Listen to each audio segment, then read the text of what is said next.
Next on the news, the Shroud of Turin shrouded in controversy, a new study questioning the cloth's authenticity.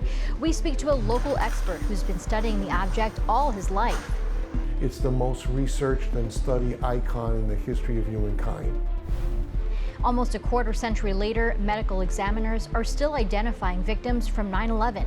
3 new names have been released.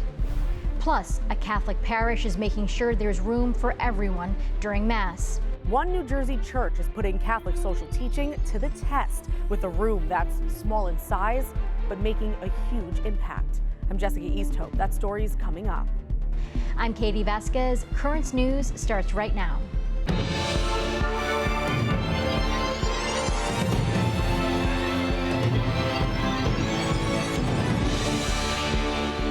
We now have reaction from experts over the controversy surrounding the famous Shroud of Turin. A recent study came out saying the cloth was created using low-relief representation, like a statue, rather than a human body. But the vice president of the Spanish Center for Synodology, which researches the shroud, says studies like these have no scientific validity. To produce an image using that method presents a serious problem. First, what temperatures would you have to heat the statue in order to superficially scorch 4.5 meters of fabric evenly, without burning some parts too much and others too little, and still produce a coherent image? The shroud doesn't just have an image, it also has stains from bodily fluids, especially blood. The problem with blood is that when it's exposed to temperatures over 50 degrees Celsius, it degrades. Hermesia says science can't prove the shroud wrapped Jesus, but it fits all the burial cloth criteria for a Jewish man from Judea in the 1st century of our era. A Long Island scientist has been studying the shroud all his life and is one of the many faithful intellectuals arguing the shroud is from the day Jesus Christ was crucified.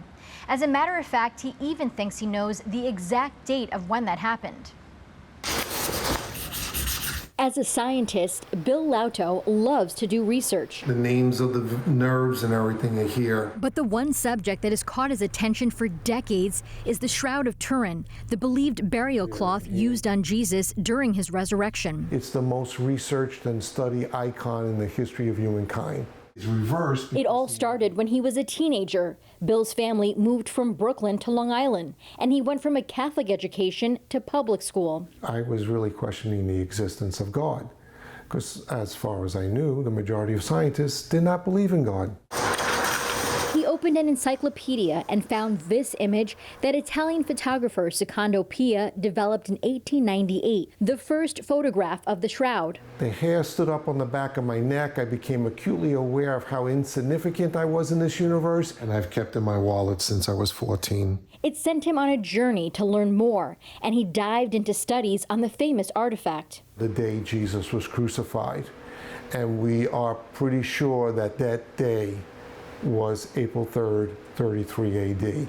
It's the only day that meets all the criteria. This tells us he carried the crossbeam with his arms tied to it. Now he's an official exhibitor of the Shroud of Turin, receiving his certification from the Pontifical Athenaeum Regina Apostolorum. Recently, he was also one of the volunteers at the National Eucharistic Congress, where a replica was on display. The path that I was put on was never clear to me, but I just followed that path faithfully. Bill feels it is his vocation to speak about the shroud and spread the faith. When I'm speaking about this, I see the face expressions on the people I'm talking to, and that's what tells me I have to do this. This is the back of Jesus. While Pope Leo XIV hasn't commented on the shroud, multiple pontiffs over the years have called the cloth an object worthy of Christian devotion and reflection. It's been 24 years since the 9/11 terrorist attack, and the New York City Medical Examiner's Office continues to identify remains to this day. 3 more victims of the disaster have been identified using DNA samples from their families. Ryan Fitzgerald of Floral Park, Barbara Keating of Palm Springs, and an adult woman whose name is being withheld at the request of her family. This brings the total number of victims positively identified from September 11 through DNA to more than 1,600. About 40% of victims' remains are still unidentified. The Catholic Church always looks to welcome everyone with open arms, and a conference happening right now is hoping to help the church better serve parishioners with disabilities. The gathering of almost 200 ministers, leaders, and lay people in Salt Lake City, Utah, is run by the National Catholic Partnership on Disability. During the three-day event, experts and people with disabilities will help every parish find ways to become more accessible. One New Jersey church is making room for neurodivergent parishioners to participate in Mass. St. Joseph's Church in Maplewood built a sensory space inside its sanctuary so kids and adults alike who might feel overstimulated can find peace. Currents News' Jessica Easthope was there shortly after it was installed to file this report. The sounds of a Mass can bring you closer to the Holy Spirit. And my dear brothers and sisters, the Lord be with you. Or they can have the opposite effect.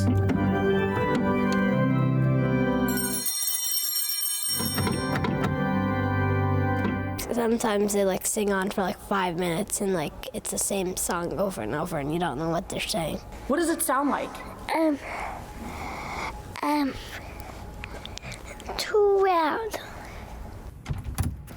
9-year-old Kai Galdi and his 4-year-old sister Rumi are neurodivergent. Kai has anxiety and ADHD, Rumi a rare genetic disorder that comes with physical and developmental disabilities.